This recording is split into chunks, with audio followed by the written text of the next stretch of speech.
Lanjut dari chapter sebelumnya, tanpa pikir panjang pemuda tersebut mengikuti Luli. Ditanyalah oleh Luli, siapa namanya dan apa penyakitnya. Pemuda tersebut kemudian menjawab bahwa namanya adalah Psalm dan penyakitnya leukemia.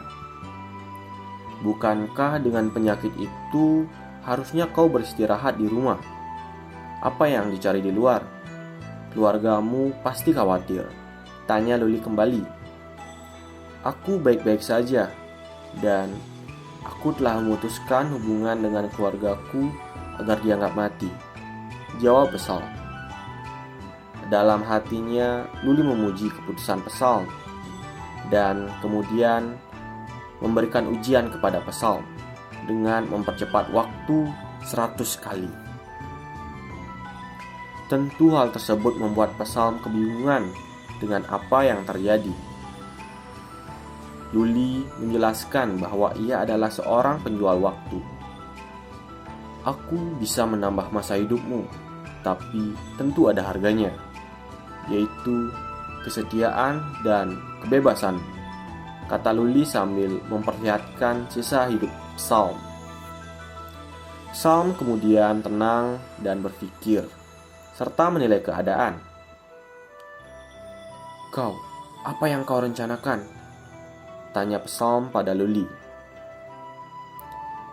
Namun, Luli tidak menjawabnya dan hanya memberikan senyuman jahatnya kepada Psalm. Hal tersebut membuat Psalm kembali berpikir akan risiko yang bisa saja melibatkan keluarganya. Namun, ia telah putus hubungan, jadi tidak masalah pikirnya sambil menghirup dalam-dalam rokoknya. Lalu, apakah kamu setuju? Tanya Luli kepada Psalm. Tiba-tiba, Psalm berlutut sambil mengatakan, "Kakak pertama." Hal tersebut membuat Luli suka terhadap sikapnya dan memberikan waktu 100 hari kepada Psalm. Tubuh Psalm terangkat ke atas seperti ada sesuatu yang masuk ke tubuhnya. Lalu jatuh berlutut di bawah dengan umur yang telah bertambah 100 hari menjadi 126 hari 12 jam masa hidup yang dimiliki oleh Psalm. Bagaimana perasaanmu setelah menjadi sehat lagi? Tanya Luli pada Psalm.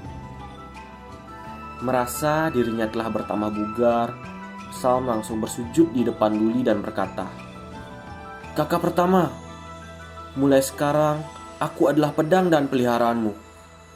Selama yang kamu mau, aku, Psalm, akan melakukan apapun di sisa hidupku untuk dirimu." Kemudian Luli memberikan sebuah kartu ATM kepada Psalm dan memintanya untuk melakukan dua hal, yaitu merapikan penampilannya dan pergi ke alamat yang diberikan Luli untuk bertemu. Oh, dan juga jangan panggil aku kakak pertama, panggil aku master, kata Luli yang seketika menghilang dari hadapan Psalm setelah berkata demikian. Saat kembali ke apartemennya, Luli masih merenungkan tentang bagaimana nantinya klub Eternal akan berkembang. Yang mana tentu saja Luli juga harus mencari seorang bawahan yang setia dan dapat diandalkan. Untuk membantunya yang tentu harus terdiri dari orang-orang hebat di berbagai profesinya. Tiba-tiba terdengar pintu terbuka. Krik. Itu adalah Jimmy yang setengah mabuk dengan penampilan menggoda seperti siap tempur. Jimmy berjalan menuju Luli sambil berkata bahwa, "Luli, kau bajingan. Kau sungguh merahasiakan identitasmu dariku. Kau benar-benar keterlaluan." Lalu, apa rencanamu untuk menghukumku? Tanya Luli sembari mengikuti permainan dari Jimmy. Kau harus menghukum dirimu sendiri dengan 3 gelas, kata Jimmy. Nah, intinya Jimmy meminta Luli untuk mabuk bersamanya. Mungkin supaya bisa prot-prot gitu kan, dengan alibi mabuk. So pasti Luli nggak nolak dong. Kalau Mimin sih udah dari tadi langsung gas aja, nggak isi babi bu. Saat mereka minum-minum, ini dengan sengaja atau nggak sengaja ya, ini juga kurang tahu.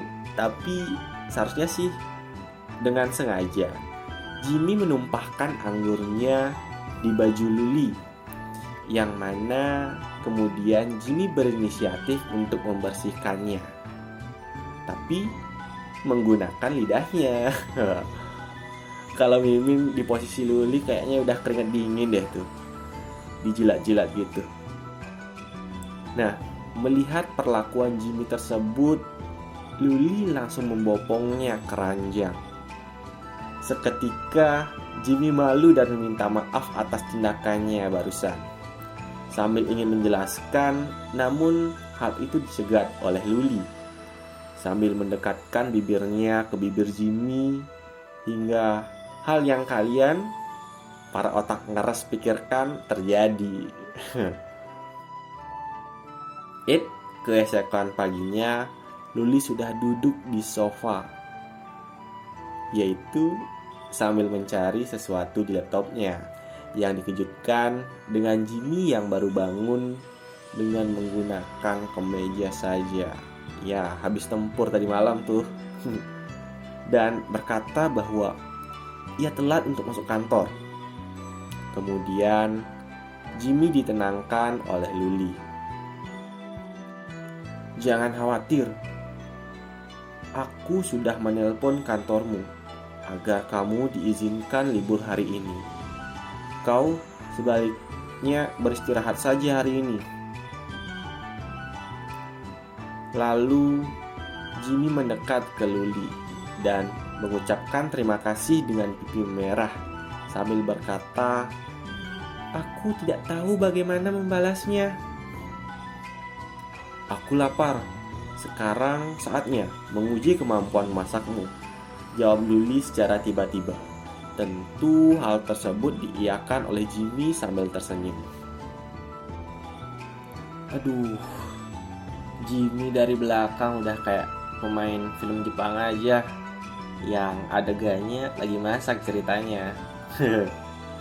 Awas, yang ngeres jangan mikir kesana aja. Nah, tiba-tiba pintu apartemen diketuk oleh seseorang, yang ternyata itu adalah Psalm dengan tampilan barunya yang sangat bugar. Master, aku minta maaf pagi-pagi sudah kesini, ucap Psalm dengan suara lantang layaknya pasukan tentara. Lumayan, aku suka semangatmu, tapi mulai sekarang panggil aku Tuan saja, kata Luli. Nampaknya Luli merasa risih dipanggil Master, guys. Lalu Luli mengajak Psalm untuk duduk di sofa, yang kemudian Jimmy membawakan minuman untuk keduanya dengan pakaian super hot itu. Tanpa basa-basi, Luli mengeluarkan kontrak karyawannya dan menyuruh Psalm untuk membacanya dan menanyakan bila ada yang tidak sesuai dengan keinginannya.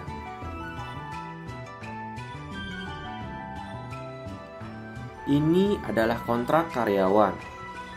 Kau bisa meningkatkan 3 persyaratanmu. Dan jika kau tidak ada pertanyaan dari persyaratan sisanya, taruh itu kemudian tulis namamu di sini, ucap Luli yang memberikan penjelasan kepada Psalm mengenai kontraknya. Tetapi Psalm malah langsung menandatanganinya tanpa membaca dokumen tersebut. Tidak ada yang kau tanyakan. Kau bahkan tidak membaca satu persyaratan pun, kata Luli mengingatkan Psalm. "Tuan, aku percaya Tuan sepenuhnya. Aku tidak akan ragu-ragu sedikit pun kepada Tuan," jelas Psalm kepada Luli. "Baiklah, mulai sekarang kita adalah rekan kerja," kata Luli. Lalu ia menyuruh Psalm untuk melakukan 2 hal, yaitu mencari seorang mahasiswa yang bernama Baron dan mengirimkan sebuah barang ke alamat yang telah diberikan oleh Luli. Tanpa menunggu lama, Psalm langsung berpamitan kepada Luli dan pergi menjalankan tugas yang diberikan kepadanya. "Jika aku ingin membuat klub, aku tidak perlu mengenalkan diriku sendiri," kata Luli di dalam hati sambil melihat kepergian bawahan barunya itu.